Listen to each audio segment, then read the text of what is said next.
ॐ अज्ञानतिमिरन्धस्य ज्ञानाञ्जनशलाकया चक्षुरुन्मिलितं येन तस्मै श्रीगुरुवे नमः। श्रीचैतन्यमनोभीष्टं स्थापितं येन भूतले स्वयं रूपः कदा मह्यं ददाति स्वपदान्तिकं। वन्देऽहं श्रीगुरु श्रीयुतपदकमलं श्रीगुरून् वैष्णवंश्च श्रीरूपं सागरजातं सहगण रघुनाथान्वितं तं सजीवं साद्वैतं सावधूतं परिजनसहितं कृष्ण चैतन्य देव श्री राधा कृष्ण पादान सहगण ललिता श्री विशाखान्वितांश्च। हे कृष्ण करुणा सिंधु दीन बंधु जगतपते गोपेश गोपिका कांता राधा कांत नमस्तुते। तप्त कांचन गौरांगी राधे वृंदावनेश्वरी वृषभानु सुते देवी प्रणमामि हरि प्रिये। वाञ्छा कल्पतरुभ्यश्च कृपा सिंधुभ्य एव च पतितानां पावनेभ्यो वैष्णवेभ्यो नमो नमः। नमो विष्णुपादाय कृष्णपृष्ठाय भूतले श्रीमते भक्तिवेदांत स्वामीति नामिने।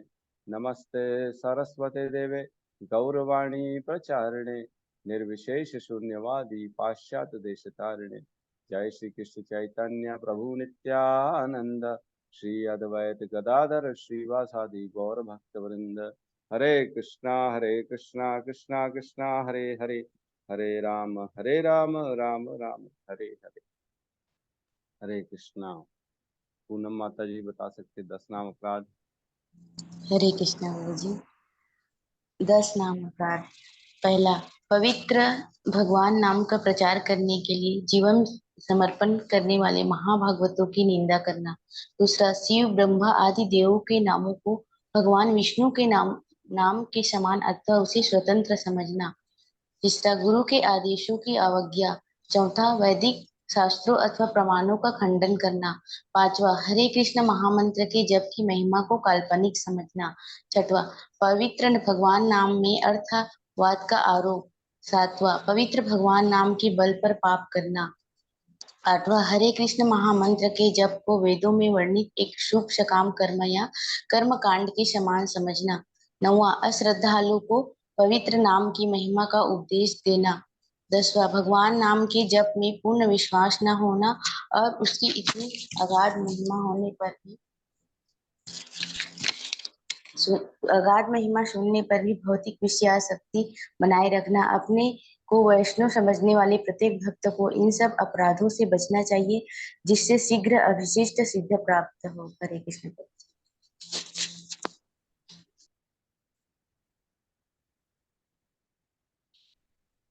हरे कृष्णा। तो बहुत बहुत धन्यवाद माता जी का 10 नाम अपराध बताने के लिए। प्रवेश करते हैं हमारे आज के सत्र में। हम लोग अभी 17वें अध्याय में हैं। 17वें अध्याय की कल हमने देखा तपस्या में हमने प्रवेश किया। शारीरिक तपस्या कल हमने समझा क्या होता है 17.14 में, जिसमें कहते हैं परमेश्वर ब्राह्मण गुरु माता पिता जैसे गुरुजनों की पूजा करना तथा पवित्रता सरलता ब्रह्मचर्य और अहिंसा ही शारीरिक तपस्या है। तो शारीरिक तपस्या हमने पढ़ी। आज हम वाणी की तपस्या और मन की तपस्या इसके बारे में चर्चा करेंगे। तो वाणी की तपस्या के लिए श्लोक है 17.15। पढ़ते हैं इसको साथ में। अनुद्वेग अनुद्वेग करम वाक्यम अनुद्वेगकरं वाक्यं सत्यम प्रिय हितम च यत् सत्यं सत्यं प्रियहितं च यत् स्वाध्याय अभ्यासनम च एव स्वाध्याय अभ्यसनं च एव वाक्मयम तप उच्यते। वाक्मयं तपः उच्यते। रिपीट करेंगे। अनुद्वेगकरं वाक्यं अनुद्वेगकरं वाक्यं सत्यं प्रियहितं च यत् सत्यं प्रियहितं च यत् स्वाध्याय अभ्यसनं च एव स्वाध्याय अभ्यसनं च एव वाक्मयं तपः उच्यते। वाक्मयं तपः उच्यते। अनुद्वेगकरं वाक्यं अनुद्वेगकरं अनुद्वेगकरं वाक्यम् वाक्यम् सत्यं प्रियहितं च यत् सत्यम सत्यं प्रियहितं च यत् स्व अध्याय अभयशनं च यत् स्वाध्याय स्वाध्याय अभ्यसनं च एव वाक्मयं तप उच्यते वाक्मयं तपः वाक्मयं तपः उच्यते। उच्यते। अनुवाद सच्चे, भाने वाले, हितकर तथा अन्यों को शुद्ध न करने वाले वाक्य बोलना और वैदिक साहित्यों की नियमित पारायण करना, यही वाणी की तपस्या है। तो वाणी की तपस्या क्या है? 5 पॉइंट्स इसमें बताए गए हैं। अनुद्वेग करम मीन्स शुद्ध न करने वाले वाक्य। अनु उद्वेग, उद्वेग मतलब किसी को अपनी भाषा में बोलता है उंगली करना है, डराना, गड़बड़ सड़बड़ बोलना, गंदा गंदा बोलना, किसी को भी जैसे ऐसे वाक्य बोलना जिससे वो थोड़ा सा परेशान हो जाए, है ना, डर जाए वो। जैसे कोई यात्रा के लिए जा रहा हो, है ना, तो हम बोलते हैं ना आपकी यात्रा मंगलमय हो। तो ऐसा ना बोल के बोलना अरे तू कहाँ जा रहा है, तेरा तो आज एक्सीडेंट हो जाएगा, मेरे को दिख रहा है, तेरे माथे पे लिखा है। पागल है कि आज तू मत जा, तेरे साथ तो भला बुरा होने वाला, आज तेरी पिटाई हो जाएगी, तू घर से निकलेगा। तो इस टाइप के वाक्य बोलना जो है ना, जो दूसरों को डराने वाले होते हैं। कई लोग पंडित भी हाथ देखते हैं, ओहो ओहो आपकी तो मृत्यु आने वाली है? और आदमी डर जाता है। जो भौतिकवादी हो जाएगा वो डर जाएगा, अरे मेरी मृत्यु आने वाली। तो सबकी मृत्यु आने वाली है, इसमें क्या डरना, आएगी तो आ जाएगी, उसमें क्या रखा है, जब प्रभु ने लिखा होगा तब निकल जाएंगे। ऐसा विचार होना चाहिए। लेकिन जो भौतिकवादी होते हैं ना, जिनका अटैचमेंट होता है अपनी चीजों में, उनको डर रहता है कि मैं ये खो दूंगा, मेरे सपने, मेरे रिश्ते, मेरा घर, संपत्ति, मकान, ये सब छूट जाएगा मेरे से। इस बात का डर रहता है उनके अंदर। तो उस डर के कारण वो मृत्यु से बहुत भयभीत हो जाते हैं। हाय मेरा सब छूटने वाला है, मैं कैसे रहूंगा। तो अनुद्वेग करम मतलब ऐसे वाक्य किसी को नहीं बोलने चाहिए जिससे सामने वाला डर जाए, भयभीत हो जाए। ठीक है। और कहते हैं अनुद्वेग करम वाक्यम, वाक्यम तो आप जानते ही हो, ऐसे शब्द ना बोलें। फिर बोलते हैं सत्यम, सच बोलना चाहिए, झूठ नहीं बोलना चाहिए, है ना। तो सत्य का काफी जगह अर्थ है कि कुछ कुछ जगह आप झूठ भी बोल सकते हो, ऐसी बात नहीं है। तो एक आता है श्लोक, प्रियम बुरियात सत्यम बुरियात, है ना, न बुरियात अप्रियम सत्यम। प्रियम बुरियात मीन्स अच्छे लगने वाले शब्द बोलने चाहिए, वाक्य बोलने चाहिए। सत्यम बुरियात, और जो कि सत्य होने चाहिए। ऐसे शब्द बोलो जो सत्य हो और दूसरे को प्रिय लगने वाले हों। लेकिन न बुरियात अप्रियम सत्यम, लेकिन ऐसे वाक्य नहीं बोलने चाहिए भले जो कि सत्य हो लेकिन सामने वाले को अप्रिय लगे, है ना। जैसे कोई मोटा है व्यक्ति, ए मोटे इधर आ तो ये सत्य है, मोटा है, लेकिन हम उसको ऐसे बोल नहीं सकते। ए अंधे, ए काड़े, ऐसे नहीं बोल सकते। तो ये प्रभु जी ने श्लोक का रेफरेंस भी दे दिया है ना। सत्यम बुरियात प्रियम बुरियात न बुरियात सत्यम अप्रियम, है ना। प्रियम च नानृतम बुरियात एवं धर्म सनातन। तो प्रिय भी होना चाहिए और जो है वो धर्म, सनातन धर्म के अकॉर्डिंग होना चाहिए, है ना। तो ऐसे वाक्य बोलने चाहिए, किसी को भी उद्विग्न ना करें हम, किसी को भी ऐसे गलत शब्द मां ना बोले, भले सत्य हो कि उसकी बुराई करे जा रहे हैं।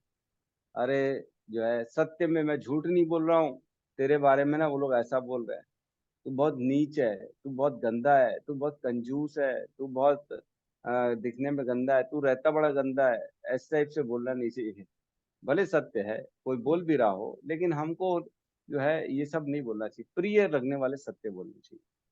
और कुछ जगह हमारे जो है ना झूठ बोलना भी अलाउड है। वैसे जो शास्त्र में श्रीमद् भागवतम में श्लोक आता है जहाँ पे कुछ जगह हम झूठ बोल सकते हैं। जैसे ब्राह्मण की प्राण की रक्षा हेतु, गाय की प्राण की रक्षा हेतु वैश्य लोग अपने व्यापार में थोड़ा बहुत झूठ बोल सकते हैं। और जो है घर को बचाने के लिए, है ना, पता लगा हम सत्य बोल रहे हैं उससे घर टूट रहा है, ऐसा ऐसा सत्य नहीं बोलना चाहिए। किसी के रिश्ते के लिए जो पति पत्नी होने वाले हैं, जो बातचीत चल रही है, तो वहां पे भी झूठ बोल दिए कि नहीं नहीं ठीक है लड़की अच्छी है जबकि जानते हैं लड़की अच्छी नहीं है, तो भी बोल दिया हाँ लड़की अच्छी है। बेसिकली ये कुछ जगह ऐसी है जहाँ हम झूठ बोलना, शास्त्रों में भी लिखा है कि आप ये कर सकते हो भक्ति के लिए। आज हम काफी जगह देखते हैं भक्ति कर रहे हैं, भक्ति में अगर आप सत्य बताएंगे ना अपने घर में तो प्रॉब्लम हो जाएगी कुछ लोगों के घर में प्रॉब्लम हो जाती है, जहाँ उनके बड़े बैठे हैं और देखने वाले, अरे तू क्या कर रहा है, बोले सुबह उठ के माला कर रहा है 5 बजे 4 बजे, पागल हो गया क्या? तो हम वहाँ झूठ बोल सकते नहीं नहीं मैं सुबह उठा नहीं था, मैं तो सोया ही था, है ना, बिस्तर में लेटे लगे तो, और जो है चादर ओढ़ के माला कर रहा है, झूठ बोल रहा है कि मैं माला नहीं कर रहा, मैं तो सो रहा था। ठीक है, अलाउड है, ये कोई प्रॉब्लम नहीं। जहाँ कृष्ण का कार्य हो वहां पे हम झूठ बोल सकते हैं। झूठ बोल के चले गए बाहर यात्रा में, धाम यात्रा में, अरे मेरे को तो बिजनेस का टूर है, मैं क्या करूं, मेरे को बहुत जरूरी है, क्लाइंट से मिलना है, चले गए यात्रा पे, कोई प्रॉब्लम नहीं, अलाउड है। झूठ बोल दिए, थोड़ा सा झूठ बोल के दान दक्षिणा दे दिए, कोई प्रॉब्लम नहीं, अलाउड है, ये अलाउड है। लेकिन झूठ बोलना वहां अलाउड नहीं है जहाँ पे जो है धर्म का जो है टूट रहा हो, या अननेसेसरी अपनी इंद्रिय तृप्ति के लिए, अपनी खुशी के लिए झूठ बोल, ये नहीं करना है, झूठ कभी नहीं बोलना है।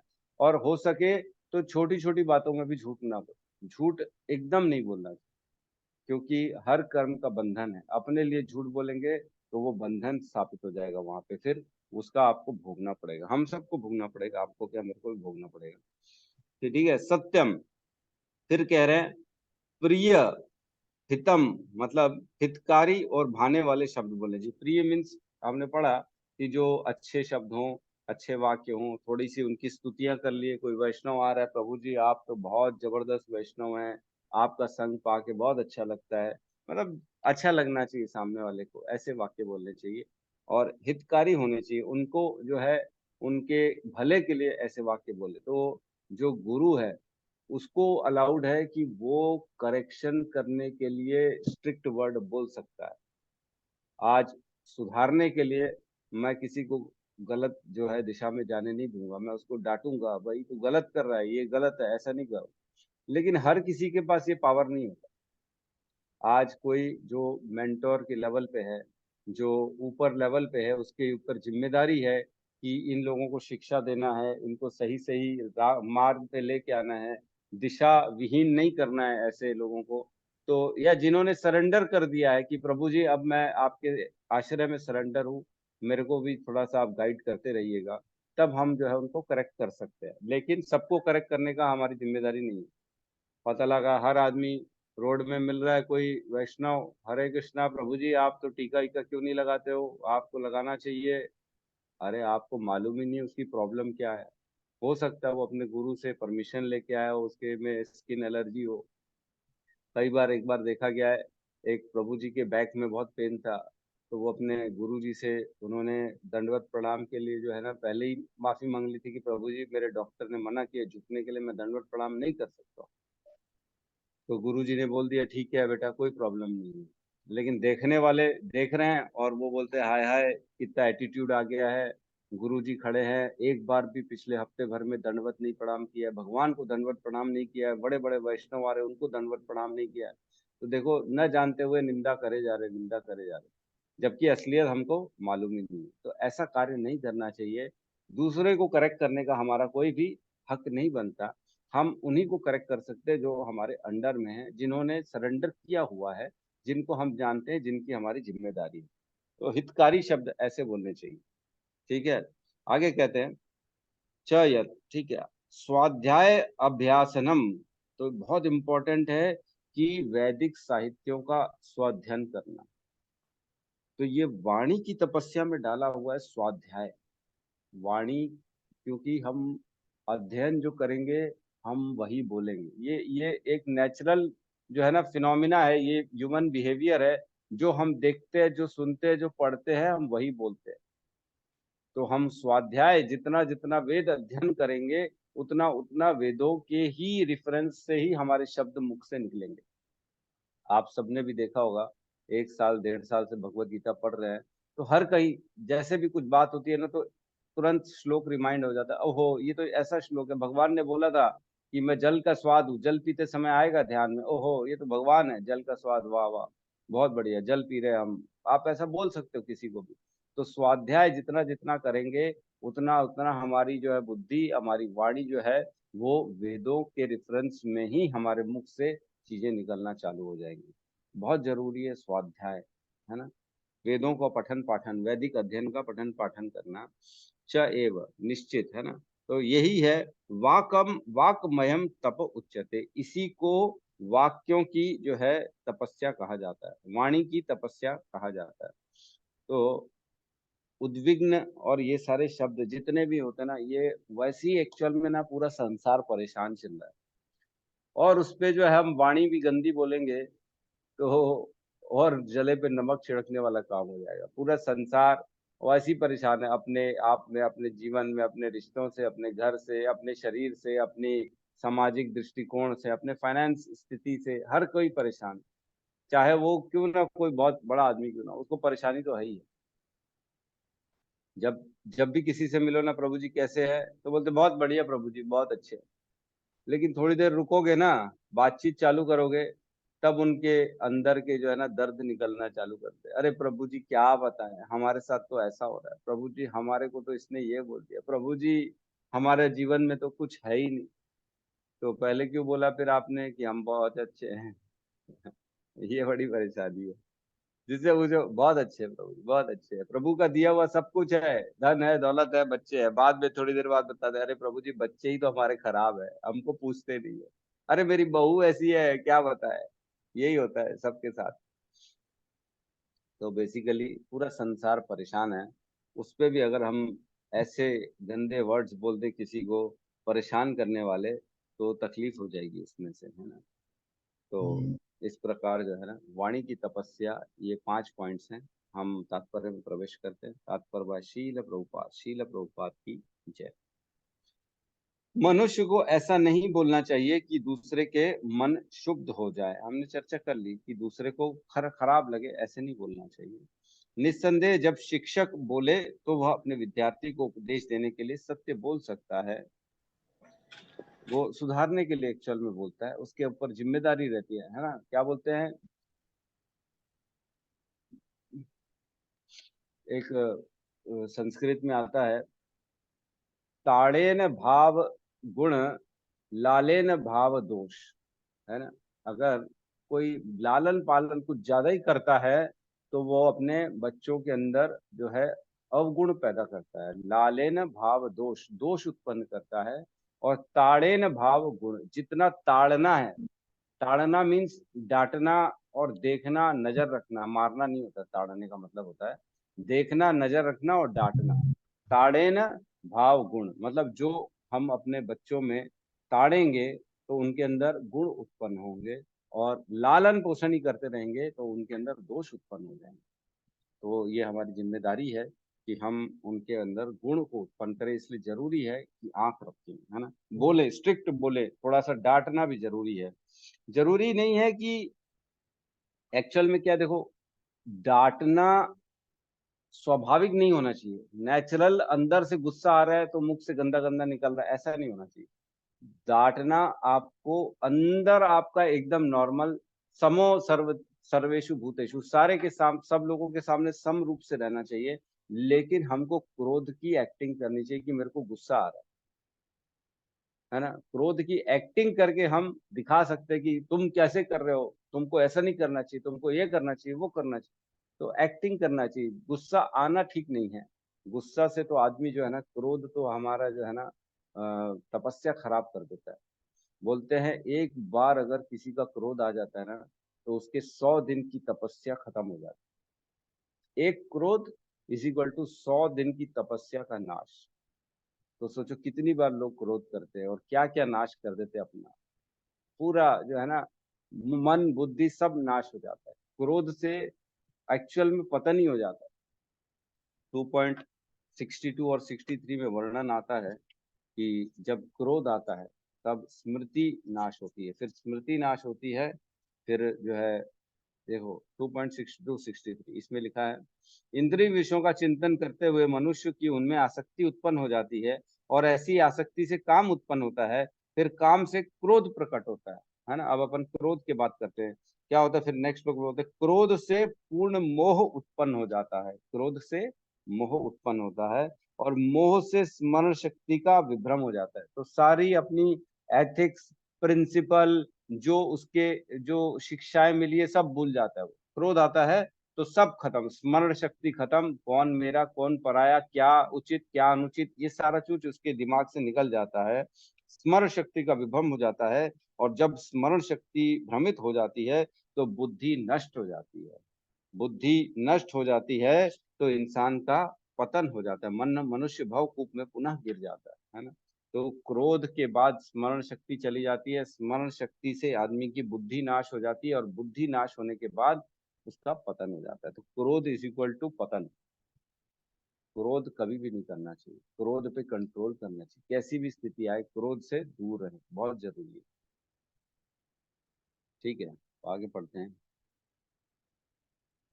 लेकिन उसी शिक्षक को चाहिए कि यदि वह उनसे बोले जो उसके विद्यार्थी नहीं हैं, तो उनके मन को शुद्ध करने वाला सत्य ना बोले। तो बहुत जरूरी है, अगर विद्यार्थी नहीं है, कोई दूसरा आदमी है, तो उसको सत्य नहीं बताना है, उनको सुधारना नहीं है, उनको प्रेम से बस आगे टाटा हाय हाय बोल के निकल जाना। यही वाणी की तपस्या है। इसके अतिरिक्त प्रलाप, व्यर्थ की वार्ता नहीं करनी चाहिए। तो गॉसिपिंग्स, इसके बारे में, प्रभु जी क्या चल रहा है आपके पड़ोस में, प्रभु जी ओहो ओहो आपके जीवन में क्या और चल रहा है, उचित अनुचित बताओ, कैसा चल रहा है व्यापार, कैसा चल रहा है, बाकी की चीजें, वहां पे सेल लगी हुई है, माताएं जी बहुत, वहां की साड़ी कैसी है, यहाँ के कपड़े ये वो, इस तरह की व्यर्थ की वार्ता नहीं करनी चाहिए, इसमें ज्यादा इंटरेस्ट नहीं लगा रहे। सीरियल की बात करते लोग, अनुपमा में क्या चल रहा है, सास भी कभी बहू थी में देखा तुमने एपिसोड, कैसे किया उसने। पिक्चर की बातें करेंगे, शाहरुख खान का बेटा अंदर हो गया ड्रग्स में, ड्रग्स ले रहा था। अरे हमको क्या करना है इससे, हमको इन सब चीजों में बिल्कुल भी इंटरेस्ट नहीं लेना है, व्यर्थ की वार्ता नहीं करनी चाहिए। आध्यात्मिक क्षेत्रों में बोलने की विधि यह है कि जो भी कहा जाए वह शास्त्र सम्मत हो। ये इंपॉर्टेंट है, जो भी कहा जाए वो शास्त्र सम्मत हो। तो कैसे पता पड़ेगा, जब वेद अध्ययन नहीं करेंगे, तो वेद अध्ययन करेंगे तब हम शास्त्र सम्मत बोल सकते हैं, क्योंकि हमने पढ़ा है, हमारे पास रेफरेंस है। कोई भी पूछेगा प्रभु जी आप कैसे बता सकते हो, अरे हमारे भगवत गीता में लिखा है, हर हृदय में भगवान रहते परमेश्वर के रूप में, सर्वस्य चाम हृदय सन्निविष्टो, भगवान ने खुद कहा है 15.15 में कि मैं सबके हृदय में रहता हूँ परमात्मा के रूप में। आप सबको एकदम कॉन्फिडेंस होके शास्त्रों की बात बता सकते हैं। प्रमाण देना चाहिए, उसे तुरंत ही अपने कथन की पुष्टि के लिए शास्त्रों का प्रमाण देना चाहिए। इसके साथ साथ वह बात सुनने में अति प्रिय लगनी चाहिए। तो प्रिय लगनी चाहिए, ऐसा नहीं कि तुरंत काट दिए किसी की वाणी, ओहो आपको पता नहीं है, ओहो आपको तो मालूम ही नहीं है, ऐसा नहीं होता, मैं बता रहा हूँ ना आपको, आप क्या पढ़े हो, ऐसे नहीं बोलना चाहिए। तो उसको यही बोलना चाहिए, प्रभु जी मेरे ख्याल से कहीं कोई त्रुटि है, मैंने तो ऐसा पढ़ा है, मेरे ख्याल से चेक करिए कहीं मैं गलत तो नहीं हूँ। ऐसा बोलेंगे तो उसको ठीक लगेगा। लेकिन ऐसा नहीं बोल सकते, ओहो आप तो पढ़े नहीं हो, आपको क्या मालूम, आपको अक्ल है क्या, मैंने पढ़ा है, मैंने पढ़ा है, देखो श्लोक ऐसा लिखा है। तो ऐसे शुद्ध करने वाले वाक्य नहीं बोलने चाहिए, बोलना चाहिए प्रेम से बोलना चाहिए। इसके साथ साथ वह बात सुनने में अति प्रिय लगनी चाहिए, बिल्कुल। ऐसी विवेचना से मनुष्य को सर्वोच्च लाभ और मानव समाज का उत्थान हो सकता है। वैदिक साहित्य का विपुल भंडार है और इसके अध्ययन किया जाना चाहिए, यही वाणी की तपस्या कही जाती है। तो मैं मतलब बताया था कि बड़े बड़े देशों की लड़ाई भी टेबल में बैठ के बातचीत से सुलझ जाती है। बहुत बड़े बड़े सालों सालों की विवाद जो है, खानदानों का, गांव का, शहरों का विवाद जो है, वो बैठ के प्रेम से बातचीत करने से खत्म हो जाता है। तो बातचीत से हर चीज का हल हो जाता है, लेकिन आदमी बातचीत ही नहीं करता। आदमी को ये लगा रहता है कि हाय हाय मैं दिखा दूंगा, करके दिखा दूंगा। अरे करके क्या दिखाएगा भाई, पहले तो बात तो कर। प्रेम से बात करने से जब सोल्यूशन है तो अननेसेसरी उसमें क्यों परेशान होना, है ना। तो मैंने आपको एक रेफरेंस बताता हूँ, 13.26, इसमें हमने पढ़ा था कि सिर्फ हमारे गुरु आचार्यों की वाणी को फॉलो करने से ही हमारे को भगवत धाम की प्राप्ति हो जाती है। 13.26 में कहते हैं, ऐसे भी लोग हैं जो यद्यपि आध्यात्मिक ज्ञान से अवगत नहीं होते, पर अन्यों से परम पुरुष के विषय में सुनकर उनकी पूजा करने लगते हैं। ये लोग भी प्रामाणिक पुरुषों से श्रवण करने की मनोवृत्ति होने के कारण जन्म तथा मृत्यु को के पथ को पार कर जाते हैं। तो सिर्फ सुनने मात्र से और फॉलो करने मात्र से ऐसे बेचारे लोग जो है वो भी भवबंधन से बाहर हो जाते हैं। तो ये बहुत जरूरी है कि वाणी बोलना ऐसा है जो दूसरे का उद्धार कर सके, क्योंकि जब तक ज्ञान नहीं होगा तब तक हम गंदा ही बोलेंगे। ज्ञान होगा तो ऐसे शब्द बोलेंगे जिससे सामने वाले का पूरा जीवन परिवर्तन हो। और ये भी बहुत इम्पोर्टेंट है कि हम एक इस्कॉन में हैं। इस्कॉन जो हमारी संस्था है, इसकी जिम्मेदारी हमारे साथ है। हम तिलक लगाते हैं, मतलब हम इसका जो है ना प्रतिनिधित्व कर रहे हैं, हम इसका संबोधन कर रहे हैं। जहाँ जा रहे हैं हम बता रहे हैं कि हम इस्कॉन से आए हैं। और अगर हम ये दिखा रहे हैं कि हम इस्कॉन से आए हैं, उसके बाद से अगर वाणी से हमारी गंदा गंदा निकल रहा है, तो ये कुल मिला के श्रील प्रभुपाद के संस्थान की बदनामी हो जाएगी। तो हमको हमारी वाणी पे हमारी तपस्या करनी चाहिए, एकदम शांत रहना चाहिए। ऐसा गंदा कुछ मुंह से नहीं निकालना चाहिए जो ये इतनी बड़ी संस्था, इतने पवित्र शील प्रभुपाद के नाम में कहीं पे भी कोई प्रश्न चिन्ह उठाए, ऐसा नहीं करना चाहिए। और इवन हमारे गुरु लोग कहते भी है, a shloka a day keeps Yamduta away. ये है ना, एक भी श्लोक, रोज एक श्लोक पढ़ेंगे, सुनेंगे, सुनाएंगे, तो यमदूत आपसे दूर रहेंगे। तो वाणी की तपस्या है बेसिकली। और एक और श्लोक आता है जिसमें भगवान कहते हैं नारद जी को, न अहम वासामि वैकुंठे योगी नाम हृदय शिवा, यत्र गायन्ति मद भक्ता तत्र तिष्ठामि नारद। भगवान कहते हैं मैं रहता कहाँ हूँ। नारद जी ने पूछा आप रहते कहाँ है प्रभु, एग्जैक्टली आपका एड्रेस क्या है, आप मिलेंगे कहाँ, आपको ढूंढा जाए तो किधर प्राप्त हो पाओगे। तो भगवान कहते ना अहम वासामि वैकुंठे, मैं वैकुंठ में नहीं रहता हूँ हे नारद। योगी नाम हृदय शवा, मैं योगियों के जो हिमालय में बैठे तपस्या कर रहे हैं उनके हृदय में भी नहीं रहता हूँ। तो कहाँ रहता हूँ, यत्र गायन्ति मद भक्ता तत्र तिष्ठामि नारद। जो मेरी गायन करते हैं, मेरी लीलाओं का जो है उच्चारण करते हैं, लोगों को बताते हैं मेरे मेरे बारे में, मेरे नाम के कीर्तन करते हैं, भगवान की लीलाओं का वर्णन करते हैं, बोले मैं तो वहां रहता हूँ हे नारद। तो भगवान अपने नाम में अपने भक्तों के जीवा में प्रवेश कर जाते हैं जब भी कोई भक्त भगवान का सच्चे हृदय से कीर्तन करता है, उनकी लीलाओं का वर्णन करता है। तो भगवान वाणी में वास करते हैं, सोचो। और हमारी जो है भक्ति का पहला स्टेप होता है श्रवणम। पहला नवदा भक्ति का स्टेप है श्रवणम, सुनने से ही भक्ति का हमारे हृदय में प्रवेश होता है। तो जब कोई बोलता है तो भगवान उसके जीवा में प्रवेश करते हैं, और उसकी वाणी के माध्यम से सभी लोगों के हृदय में भक्ति के द्वारा भक्ति प्रवेश करती है भगवान की, क्योंकि भगवान उसके जीवा में आ जाते हैं बोलने वाले के। तो जब बोले भगवान की कीर्ति का वर्णन करना चाहिए, यही वाणी की तपस्या है। ठीक है, तो अगले श्लोक में प्रवेश करते हैं।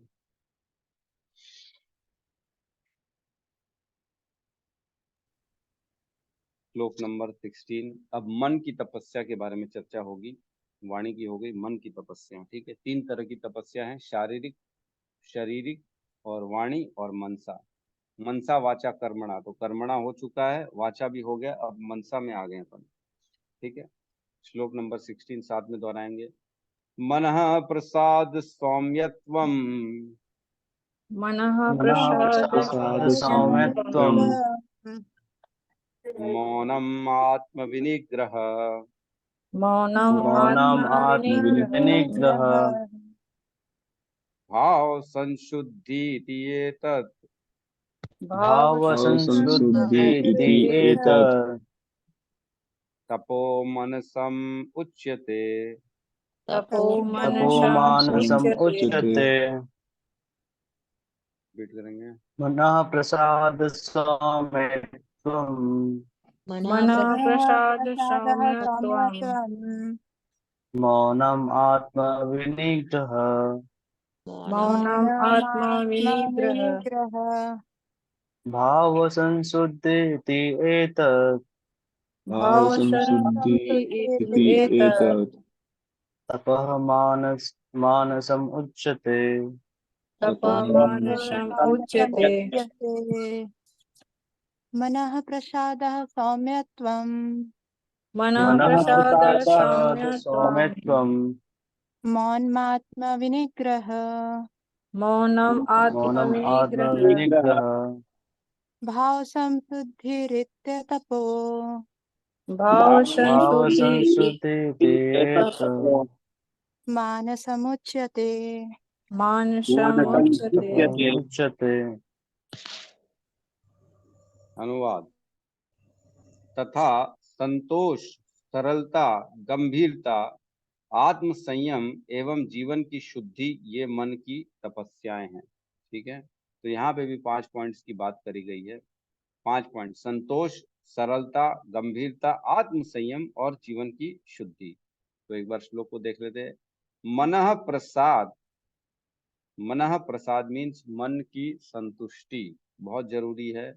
मतलब बेसिकली संतोष मन को कब मिलता है? जब जितना है उतने में ही वो खुश रहे। अत्यधिक संग्रह करना, अत्यधिक लालसा करना, ये संतोष नहीं कहलाता है ना। तो मनः प्रसाद मीन्स ये संग्रह की भावना से दूर रहना, मन की तुष्टि रखना हमेशा। मनः प्रसाद मीन्स मन की तुष्टि, मतलब जो भी हमारे पास है और जो नहीं है उस पे विचार करना, क्या ये मेरे लिए वाकई जरूरी है। जो नहीं है उस पे विचार करना, क्या ये वाकई में मेरे लिए जरूरी है। और जो है उस पे भी विचार करना, क्या ये वाकई में मेरे लिए जरूरी है। तब पता पड़ेगा कि वाकई में कुछ भी जरूरी नहीं है। आदमी सिर्फ दूसरों को दिखाने के लिए संग्रह किए जा रहा है। ये भी होना चाहिए, वो भी होना चाहिए, ऐसा ठीक है, वैसा ठीक है। एक है तो भी 4 और खरीद ले रहे।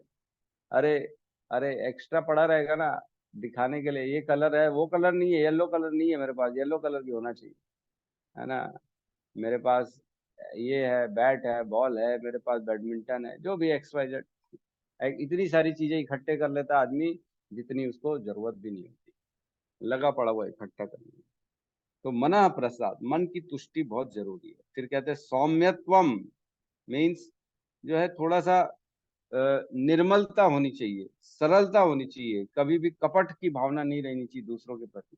मन के अंदर पता लगा कोई आया आपके पास सजेशन लेने के लिए और हम उसको उल्टा सजेशन दे रहे हैं ताकि उसकी और ऐसी तैसी हो जाए, तो ये कपटता है, सरलता नहीं है। मन में दूसरों का अहित जो सोचना, ये बहुत तकलीफदायक होता है, क्योंकि मन से ही सारी चीजें उत्पन्न होती है। जो पेड़ का जो नीचे जो जड़ होती है ना, वो मन होती है।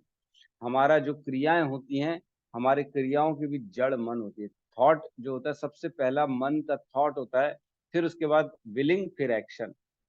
पहले सोच, उस पर विचार, फिर उस पर क्रिया, ऐसा होता है। तो मन को, जो मन के ग्राउंड में ही हमको हमारी सोच को ही कंट्रोल करना है। किसी के प्रति गंदा ना सोचें, किसी का अहित ना सोचें, कि सबके प्रति संभाव रखें, सबके उत्थान के लिए सोचें, है ना। इस प्रकार का विचार रहना चाहिए, सरलता रहनी चाहिए। और मौनम, मौनम का मतलब ये नहीं है कि चुप रहे, है ना। मौनम का मतलब ये है कि वो विचारशील व्यक्ति है, आत्म मनन करने वाला हूँ, अंदर ही अंदर चिंतन करने वाला हूँ, है ना। कोई भी चीज आ रही है जीवन में, जा रही है, सुख मिल रहा है, दुख मिल रहा है, तो चिंतन करे कि मुझको ऐसी परिस्थितियों में कैसा व्यवहार करना चाहिए, मेरे मेरे जीवन का उद्देश्य क्या है। ये सब आत्मचिंतन का जो है, आत्मचिंतन की ये सब चीजें हैं, है ना। अंदर ही अंदर सोचना चाहिए, ये क्या मैं कर रहा हूँ, उससे मेरा या अन्यों का क्या लाभ, या मेरे उद्धार के लिए क्या ये जरूरी है। क्या मुझसे, मैं जो ये कार्य कर रहा हूँ, जो मेरे मन में जो थॉट आ रहा है, इससे समाज का बेटरमेंट हो रहा है, कहीं ना कहीं इसके किसी का भला हो रहा है कि नहीं। मैं जो ये क्रिया कर रहा हूँ, ये किसके लिए कर रहा हूँ। ये सारी चीजें जो है ना, अंदर ही अंदर विचारशील व्यक्ति होना चाहिए, गंभीर होना चाहिए, चिंतन करना चाहिए, है ना। मौनम। और आत्म विनिग्रह, आत्म विनिग्रह मीन्स सेल्फ कंट्रोल्ड, अपने ऊपर आत्म संयम, रेगुलेटेड। ऐसा नहीं है समोसे पसंद है तो प्रभु जी दिन में 5-6 समोसे तो हो जाते हैं हमारे। कुछ भी कुछ कर रहे थे, अब जो मन को पसंद है वो काम बार बार बार बार कर रहे हैं। मीठा पसंद है तो मीठा ही मीठा खाए जा रहे खाए जा रहे। ऐसा नहीं करना चाहिए, रेगुलेटेड होना चाहिए, है ना। जैसे कल परसों भी हमने चर्चा करी थी मैथुन सुख के बारे में। रेगुलेटेड होना चाहिए, कोई भी चीज एक्स्ट्रा नहीं होनी चाहिए, है ना। भक्त भगवान वैसी बोलते हैं, युक्त आहार विहार से युक्त चेष्ट से कर्मसु युक्त स्वप्न अबोध से योगो भवति दुख। दुखों से अगर दूर रहना है, दुख को जीवन में नहीं लाना है, तो कोई भी चीज ज्यादा नहीं होनी चाहिए, युक्त होनी चाहिए। न ज्यादा किसी से प्रेम करना, न किसी से द्वेष करना, न किसी के बारे में ज्यादा चिंतन करना, न कोई कार्यों में ज्यादा लिप्त होना। हर चीज में एक बैलेंस बना के चलना चाहिए, बैलेंस होना चाहिए। इसी को कहते हैं आत्मनिग्रह। कंट्रोल्ड होनी चाहिए सेंसेस हमारी, आंख कान नाक ये सारी जो है ना कंट्रोल्ड होनी चाहिए। इसके पीछे पागल की तरह नहीं दौड़ना चाहिए। और आखिरी में है जीवन की शुद्धि, जो है भाव संशुद्धि। बेसिकली अपना स्वभाव जो है एकदम शुद्ध रखना चाहिए, प्योर रखना चाहिए अपने आप को। कोई भी चीज की मलिनता हमारे अंदर नहीं रखनी चाहिए स्वभाव मन में। इति एतत् तपो मनसम उच्यते, यही जो है मन की तपस्या कहलाती है। कौन से 5 पॉइंट? सरलता, संतोष, गंभीरता, आत्म संयम और प्योरिटी। तो एक बार किसी ने प्रभुपाद से पूछा, प्रभुपाद आपकी वाणी में इतना दम है, आप कैसे ये लाते हो? आप जो बोलते हो लोग आपकी बात को फॉलो करना कैसे चालू कर देते? क्या कारण है? हम बोलते तो हमारी बात नहीं मानते, और आप बोलते हो तो वो बात तुरंत सामने वाले की बात में दिमाग में चली जाती है और आपको फॉलो करना चालू कर देते हैं। ऐसे ही थोड़ी प्रभुपाद ने 10,000 शिष्य बना लिए। सोचो, फॉरेन में जाके जिसको कोई कृष्ण को जानता नहीं है, उसको कृष्ण के लिए पूरा जीवन उसका समर्पण करवा देना कृष्ण के लिए, तो उसके वाक्यों में दम होगा, तभी तभी किसी ने पूरा जीवन छोड़ के उनकी बात को माना। तो ऐसा पूछा गया क्यों? तो प्रभुपाद ने कहा, purity is the force. Purity is the force. Purity मतलब जो प्रभुपाद की वाणी, जो अपना हृदय, अपना कर्तव्य प्योरिटी से करेगा, जो 16 माला करेगा, जो 4 नियम को फॉलो करेगा, उसके अंदर धीरे धीरे प्योरिटी आ जाएगी। और उसी प्योरिटी से फोर्स आता है जो हमारी वाणी से निकलता है। और जब सामने वाले को सुनाई देता है तो उसका हृदय परिवर्तन हो जाता है एकदम। ऐसा सही जगह जाके वो वार करता है एकदम, उसके नसों में, उसकी कमजोरी में, उसके हृदय में जाके वार करती है हमारी वाणी। और वो बोलता है, ओ हो प्रभु जी, कितना सटीक बात करी आपने। जैसे एक बार एक हमारे हैं, सत्यम प्रभु के मित्र हैं, उनका फोन आया। वो बड़े बातें करते, इधर उधर की बातें करते। उनको जो है ना, उनको एक्चुअल में वो बेसिकली कोशिश तो करते हैं, लेकिन अपनी बातों को ज्यादा कन्विंस करने की कोशिश करते हैं। बोले, प्रभु जी मेरे को मालूम है राम का मतलब तो राधा माधव होता है। मैंने कहा जरूरी है? बोले हाँ, राम का मतलब। मैंने कहा राम का मतलब तो रावण और मंदोदरी भी हो सकता है। बोले ओहो, मैंने तो कभी सोचा ही नहीं ऐसा। अरे आपने तो एकदम ही अलग ही बात बता दी। मैंने कहा फिर आप जरूरी नहीं जो आप जो सोचो वो सही हो। तो फिर मतलब कहने का मतलब ये है कि लोगों को एग्जैक्ट ऐसी, हमको ऐसे वाणी से उनको प्रहार करना है, ऐसे उनके मन की, उनकी सोच पे प्रहार करना है कि वो सोचने पे मजबूर हो जाए। तो ये आता है जैसे जैसे हम श्रीला प्रभुपाद के प्रति समर्पण रखेंगे, जैसे जैसे उनकी ग्रंथों में, उनकी वाणी में हमको पूर्ण निष्ठा रहेगी, तो हमारे मुख से, हमारे मन से, हमारी वाणी से ऐसे ही शब्द निकलेंगे। Purity is the force. शुद्धिकरण हो जाता है, हमारी मन का पूरा शुद्धिकरण हो जाता है। ठीक है, तो हम तात्पर्य में प्रवेश करते हैं। तात्पर्य बाय शील प्रभुपाद। शील प्रभुपाद की जय।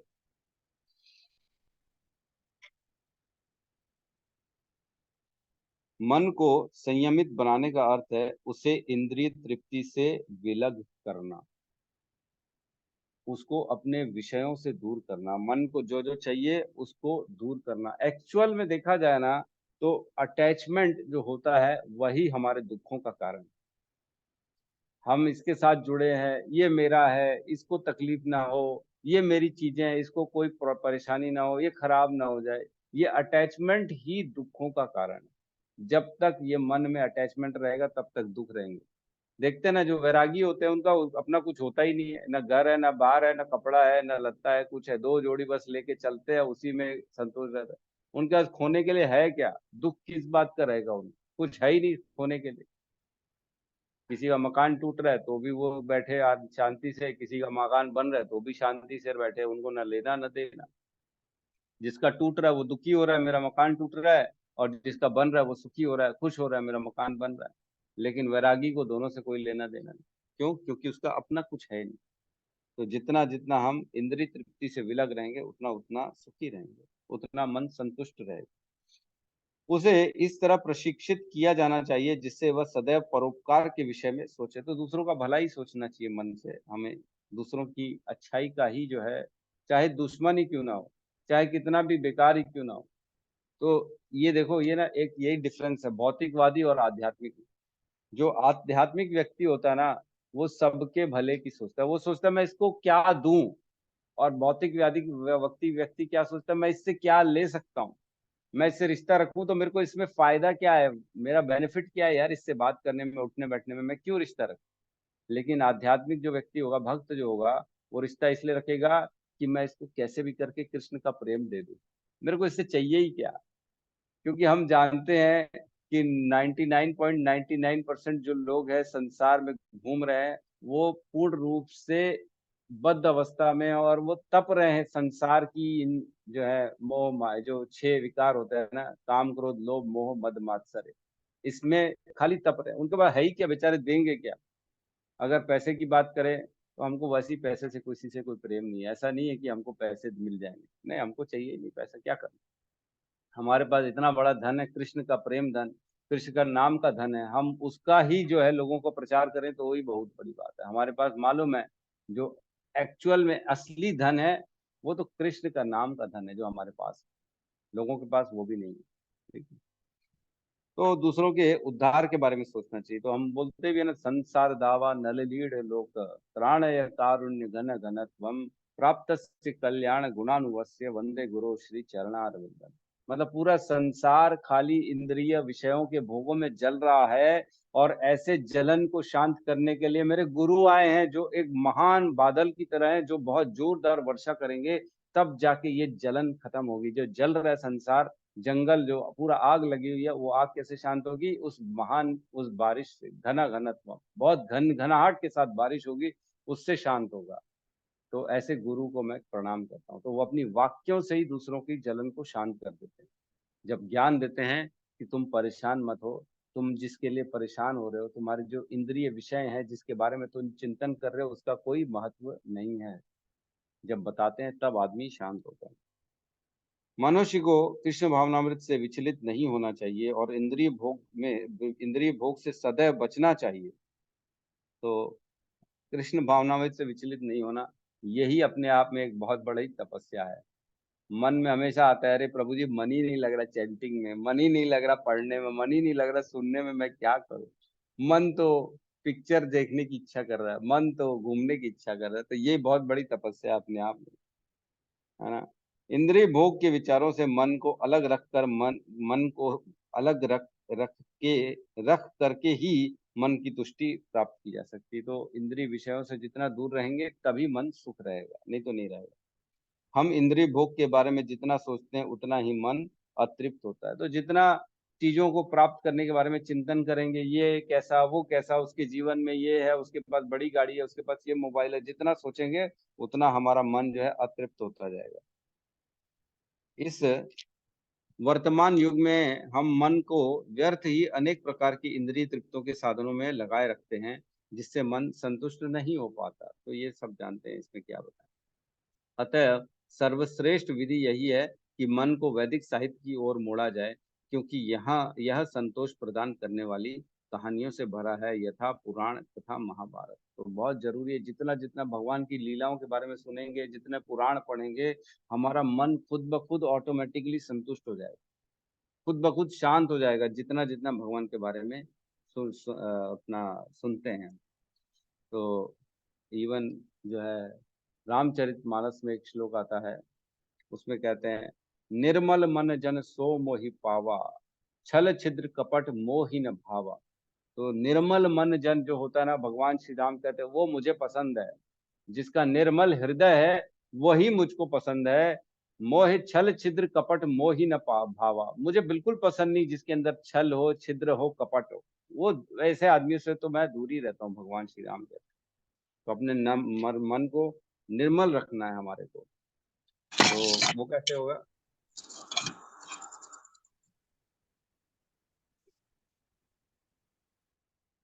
जैसा रहेगा अन्न वैसा रहेगा मन, बोलते हैं ना, जो खाओगे वैसा मन होगा। तो जैसे जैसे जिसके हाथ का बना हुआ खाएंगे, जिसकी चेतना का बना हुआ खाएंगे, वैसा मन हो जाएगा, वैसी सोच हो जाएगी, हमारे विचार वैसे हो जाएंगे। तो हमको हमेशा आहार पे बड़ा ध्यान देना है, मन और आहार जुड़े हुए। कोई भी इस ज्ञान का लाभ उठाकर शुद्ध हो सकता है। मन को छल कपट से मुक्त होना चाहिए और मनुष्य को सबके कल्याण हित के विषय में सोचना चाहिए। मौन गंभीरता का अर्थ है कि मनुष्य निरंतर आत्म साक्षात्कार के विषय में सोचता रहे। बहुत इंपॉर्टेंट। कृष्ण भावना भवित व्यक्ति पूर्ण मौन इस दृष्टि से धारण किए रहते हैं, तो चुप रहते हैं।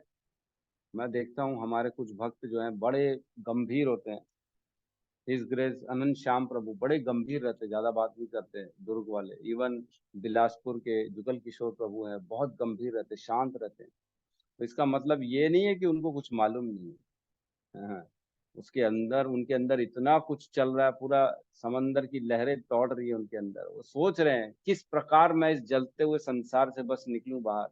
चिंतन चल रहा है, एक भी मेरी क्रिया ऐसी गलत नहीं होनी चाहिए जो मैं फंस जाऊं इस संसार में। बड़ा सोच के मुख से शब्द निकालते हैं। कुछ भी निकला तो कहीं बंधन का कारण, गलत मुख से निकल जाए, किसी वैष्णव की निंदा न निकल जाए, कोई ऐसी बात न निकल जाए जो इस घटना के अनुरूप नहीं होनी चाहिए। तो बड़े गंभीर होते हैं ये लोग। हमें भी जीवन में गंभीर होना चाहिए। कुछ भी कार्य करना है, कुछ भी बोलना है तो सोच समझ के बोलना चाहिए। आगे, कृष्ण भावना भवित व्यक्ति पूर्ण मौन इस दृष्टि से धारण किया। मन निग्रह का अर्थ है मन को इंद्रिय भोग से पृथक करना। मनुष्य को अपने व्यवहार में निष्कपट होना चाहिए और इस तरह उसे अपने जीवन भाव को शुद्ध बनाना चाहिए। ये सब गुण मन की तपस्या के अंतर्गत आते हैं। बहुत जरूरी है मन की तपस्या करना, है ना, मन को निग्रह करना, मन को कंट्रोल करना। तो जैसे जैसे एक्चुअल में ना ये भक्ति प्रोसेस है ना, ये प्रोसेस ही है कि हम बढ़ाएं। ये एक्चुअल में एक तरह से वायरस की तरह है। जैसे जैसे हम इसका लोगों को ज्ञान देते हैं ना, उनके अंदर भी ये भक्ति की भावना आ जाती है, श्रवण से आ जाती है। तो हम जितना लोगों को समझाएंगे भक्ति करो, उनका हृदय निर्मल होगा, फिर वो निर्मल होगा तो फिर आगे हृदय निर्मल करेंगे। तो इस तरह से इसका प्रचार होता है, धीरे धीरे प्रचार होता है। ठीक है, तो किसी का प्रश्न है तो हम ले सकते हैं।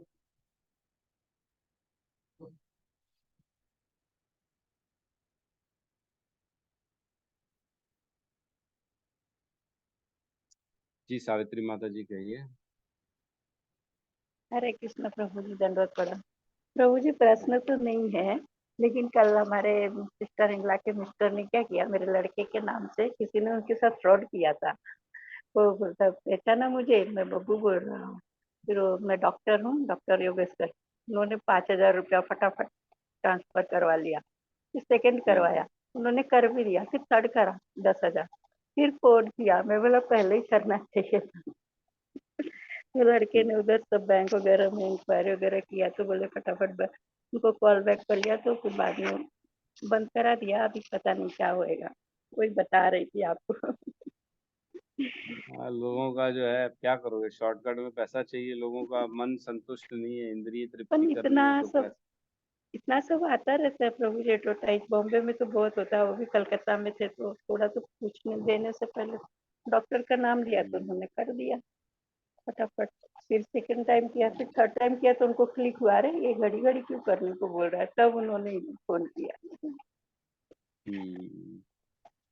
ठीक है गौतम प्रभु, कहिए आपका क्या विचार है, क्या हरे प्रश्न? कृष्ण प्रभु जी, दंडवत प्रणाम।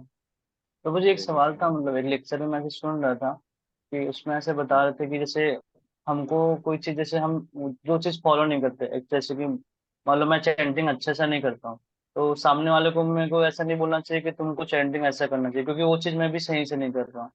तो वैसे ही प्रभु, जैसे कोई प्रचार में कोई चीज, जैसे मान लो हमने भगवत गीता में पढ़ी है, सुनी है, वो चीज फॉलो नहीं कर रहा, लेकिन सामने वाले को बोलते हैं कि नहीं बोलना है, अगर आप चीज उस चीज को फॉलो नहीं कर रहे, तो प्रभु जी ऐसा क्यों बोलते हैं? हो सकता है जैसे हम सपोज फॉलो नहीं कर रहे हैं, हो सकता है सामने वाला हमारी वाणी सुन के या कुछ भी करके वो चीज वो फॉलो करे, या कुछ चीज ऐसा हो जाए।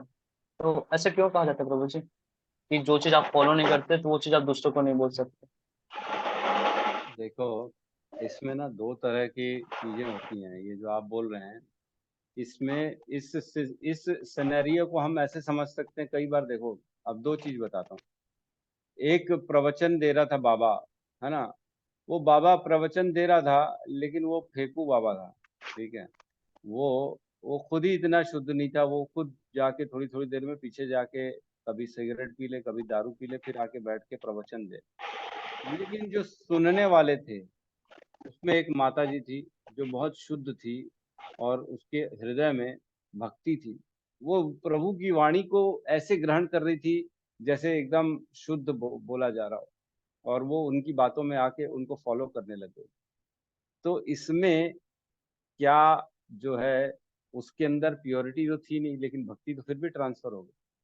तो इसका अर्थ ये है कि सुनने वाले के हृदय पे भी निर्भर करता है कि वो जो सुन रहा है वो किस भाव से सुन रहा है। अगर वो उसको भक्ति ग्रहण करने का पूर्ण जिज्ञासा है कि मेरे को भक्ति चाहिए, तो वो एक एक शब्द में भक्ति ढूंढ के ग्रहण कर लेगा। लेकिन हमारे शास्त्रों में, हमारे गुरुओं और आचार्यों के द्वारा, हमारे शील प्रभुपाद के द्वारा कहा गया है कि purity is the force. Force कैसे आएगा आपके वाक्यों में? जब तक आपके अंदर प्योरिटी नहीं होगी। प्योरिटी होगी, आप अगर खुद वैसा आचरण कर रहे हो तो ही आप दूसरे को बोल सकते हो ऐसा आचरण करने के लिए, अन्यथा नहीं बोल सकते हो। हमारे हमारे जो है इस्कॉन गौड़ वैष्णव परंपरा में यही सिद्धांत है कि हमको तब तक नहीं बोलना है जब तक हम खुद वो चीज को फॉलो ना करें। जिस दिन आप फॉलो करने लगे तब आप बोलना है उसको। तो बेसिकली फ्रॉड वाले जो बाबा हैं वो लोग तो सब कर सकते हैं, ढोंगी बाबा तो सब कर सकते हैं, लेकिन इसमें सुनने वाले की मनोदशा के भी ऊपर डिपेंड करता है कि उसके अंदर अगर भक्ति है तो वो भक्ति ही सुनेगा, और उसके कारण उसको भक्ति मिलेगी भी। ऐसा नहीं है कि नहीं मिलेगी। फेक बाबा से भी भक्ति मिल जाती है, ऐसा जरूरी नहीं है कि नहीं मिलती, मिलती है। क्यों? क्योंकि उसके अंदर शुद्ध भक्ति है। तो हमको नहीं करना चाहिए ऐसा काम। जब तक हम ऐसा आचरण न करें तब तक हमको नहीं करना चाहिए। लेकिन कई जगह हमने ऐसा सुना है कि first of all you fake it then you will make it, ऐसा भी बोला जाता है। हमारे कुछ जगह से ऐसा मैंने सुना है। लोग बोलते हैं कि पहले आप फेक ही कर लो, कोई बात नहीं, आप अगर नहीं कर पा रहे हो तो भी आप दिखावे के लिए कर लो, करो। लेकिन क्यों? क्योंकि एक दिन ऐसे आएगा, वो दिखावा आपको करते करते, जिस दिन आप दिखावे का टीका लगाओगे, जिस दिन दिखावे का धोती कुर्ता पहनोगे, तब एक दिन ऐसे आएगा कि आपकी अपनी आइडेंटिटी उससे जुड़ जाती है, और आप उसके बारे में फिर विषय में चिंतन करोगे, फिर आपको मजबूरी होकर उसको पालन ही करना पड़ेगा। क्यों? क्योंकि आप पूरी तरह से उसमें जुड़ चुके हो। तो ये अलग अलग मत है, लेकिन ये जरूरी है कि हम जब तक खुद ना पालन करें तब तक हम किसी को कन्विंस कर ही नहीं सकते। वो फोर्स आएगा नहीं हमारे अंदर जिससे वो कन्विंस हो पाए। अगर फेक करोगे तो आप सिर्फ अपने लिए करोगे कि मैं जो है एक दिन इसको करते करते बन जाऊंगा। क्योंकि आज हम भी फेक ही हैं।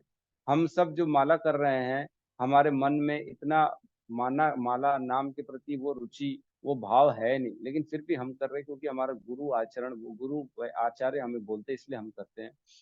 तो ऐसे ही हमको फॉलो करना है। लेकिन धीरे धीरे हम वो अपनी जो है वो स्थिति प्राप्त कर लेंगे, और जब वो स्थिति प्राप्त कर लेंगे तब दूसरों को हमको प्रचार करना है। जब तक हमने खुद ने वो प्राप्त नहीं करी है तब तक फिर दूसरे को हम कैसे बोल सकते हैं? तो जिस दिन हमारे अंदर वो गुण उत्पन्न हो जाएंगे तब हम दूसरे को बोल सकते हैं। उससे पहले फेक नहीं बोलना चाहिए। ठीक है। फेक अपने लिए कर सकते हैं कि हम अपने लिए पहले फेक की तरह से भक्त बन जाएं, धीरे धीरे ओरिजिनल भक्त बन जाएंगे। जब वो ओरिजिनल भक्त बनेंगे, जिस दिन अंदर वो प्योरिटी आ जाएगी, उस दिन फिर हम दूसरों को उसका जो है प्रदान कर सकते हैं। तभी हमारे वाणी में फोर्स आएगा, नहीं तो फोर्स नहीं आएगा। तब कोई कन्विंस नहीं होगा आपसे, हमसे, किसी से भी। ठीक है प्रभु जी। जी प्रभु जी, फिर उन्होंने बहुत एक अच्छा एग्जाम्पल दिया प्रभु जी। मतलब वो एक माता होता है, अपने पुत्र को लेके जाते हैं गुरु के पास, बोलते हैं बहुत चॉकलेट खाता है, आप बोलेंगे तो शायद वो ना खाए करके। तो फिर वो बोलते हैं कि ठीक है, मैं 30 दिन बाद आइएगा, ऐसे करके बोलते हैं। फिर 30 दिन बाद आते हैं, तब उनको बोलते हैं। तो फिर आपने फिर वो गुरु बोलते हैं कि मतलब तब गुरु बोलते हैं कि बेटा कि अब तुम चॉकलेट मत खाना, तो वो बोलते हैं कि तो यही बात तो आप उस टाइम भी बोल सकते थे करके। तो गुरु बताते हैं कि मैं भी चॉकलेट खाता था ना, तो 30 दिन तक मैंने छोड़ दिया, इसलिए मैं उनको बोल रहा हूँ अब करके। वही है। ये तो बिल्कुल सही है। एक ऐसी एक छोटी सी कथा और भी आती है। एक जो थे ना बाबा थे, शेकू बाबा, उनका राम कथा कर रहे थे। तो दूर दूर गांव से लोग आते थे कथा सुनने। नदी क्रॉस करके भी लोग आते थे। नदी में एकदम पतली सी पगडंडी थी, एकदम पतली सी, आने जाने के लिए, उसमें से भी लोग आते थे। तो वो बाबा बोलते हैं, प्रभु श्री राम का नाम लेते लेते तो भव सागर पार हो जाता है, तो ये छोटी सी नदी क्या है। इसको ऐसी प्रभु का नाम लेके पार किया जा सकता है जिसके अंदर सच्ची श्रद्धा हो, उत्कंठा हो। बस नाम लेते लेते वो पगडंडी में पैर रखो और आप नदी क्रॉस कर जाओगे, आपको पता भी नहीं पड़ेगा। तो कुछ लोग में सच्ची भक्ति थी, तो वो कुछ लोग जो है ना उसकी बातों से प्रभावित हो गए और उस पगडंडी में प्रभु श्री राम का नाम लेते लेते आंख बंद करके उस नदी को क्रॉस करके आने लगे। तो पूरे गांव में हल्ला हो गया कि इतनी छोटी सी पगडंडी है, उसमें आंख बंद करके प्रभु श्री राम का नाम लेके नदी क्रॉस कर रहे हैं लोग। वाह वाह, बहुत बड़ा आचार्य, बहुत बड़ा गुरु है, बहुत सही ज्ञान दे रहा है, वो बहुत अच्छा है। तो आश्चर्य हुआ लोगों को, ऐसे कैसे संभव है। तो एक बार उस गुरु को बुलाया गया जो प्रवचन कर रहा था। प्रभु, आपकी वाणी में कितना दम है, देखो आपके बोलने पे लोग देखो आंख बंद करके इस पगडंडी से क्रॉस करके कथा सुनने आ जाते हैं। आप ही ने बताया, बस प्रभु श्री राम का सच्चे हृदय से नाम लो और आपको ये भव सागर पार करवा देते, तो ये छोटी सी नदी की क्या बात है। तो हम चाहते हैं गुरु जी आप भी ये नदी क्रॉस करके हमारे गांव में आइए और हमारे गांव में भी कथा करिए। और गुरु, वो तो खुद फेंकू गुरु था, उसको डर लगे, अरे ये मैं तो बोलता था लोगों को लेकिन मेरा खुद का विश्वास भी है, ये कैसे हो सकता है, संभव कैसे इतनी छोटी पगडंडी से आना। तो अब वो क्या करे। लोग बोले नहीं आपको तो आना ही पड़ेगा प्रवचन देने के लिए। तो वो जो है जब चलने लगा, क्योंकि उसका विश्वास नहीं था इसलिए वो डूब गया, मर गया गुरु, अंदर पानी में डूब गया। लेकिन जिनका विश्वास था वो नदी क्रॉस करके आ गए। तो बेसिकली जरूरी नहीं है कि जो बोलने वाला है उसके अंदर शुद्धता हो, लेकिन ग्रहण करने वाले के अंदर भी शुद्धता हो सकती है। तो ऐसा है कि अपने अंदर भाव अच्छा रखना चाहिए, तो हम किसी से भी भक्ति स्वीकार कर सकते हैं। भक्ति अगर होगी तो हम भक्ति ढूंढेंगे, भक्ति अगर नहीं होगी तो हम भक्ति नहीं ढूंढेंगे सामने वाले के भी अंदर। ये होता है, जैसा जैसा दृष्टि वैसी जो है उसकी वृष्टि, कहते हैं ना, दृष्टि जैसी वैसी वृष्टि। जैसा देखोगे, जैसी तुम्हारी अपने अंदर की चोर चोर चोर चोरी ढूंढता है चारों तरफ, ये होता है। ठीक है प्रभु जी, बिल्कुल सही है। खुद के अंदर पहले हमको अपने आप को चेंज करना है, हमको ऐसे फेंकू बाबा नहीं बनना है, हमको भी प्योरिटी में रहना है। ठीक है, ठीक है। तो मेरे ख्याल से यहाँ पे हम आज के क्लोज करते हैं। तो दो मैं श्रीमद् भागवतम के श्लोक का वर्णन कर रहा हूँ, इसको पढ़ लीजिएगा। एक है 7.9.45 और दूसरा है 1.1.19। 7:9:45 और 1:1:19, ये दो हैं श्लोक। तो इसको पढ़ लीजिएगा, यही तपस्या के बारे में, मन की तपस्या के बारे में। ठीक है, तो मिलके यहाँ पे अब सब क्लोज करते हैं। सब मिलके हरे कृष्ण महामंत्र का जाप कर लेते हैं। हरे कृष्णा हरे कृष्णा कृष्णा हरे हरे कृष्णा कृष्णा कृष्णा कृष्णा कृष्णा कृष्णा हरे हरे हरे हरे हरे राम हरे राम राम राम राम हरे राम हरे। हरे हरे। सभी भक्त वृंद की जय। जिंदगी जय। जगत गुरु जय श्रील गुरु श्री प्रभुपाद की जय। जय निताई जय। गौर प्रेमानंदे। हरि हरि हरि हरि बोल। बोल, हरे हरि हरि हरि बोल। बोल। हरि बोल। हरि हरि।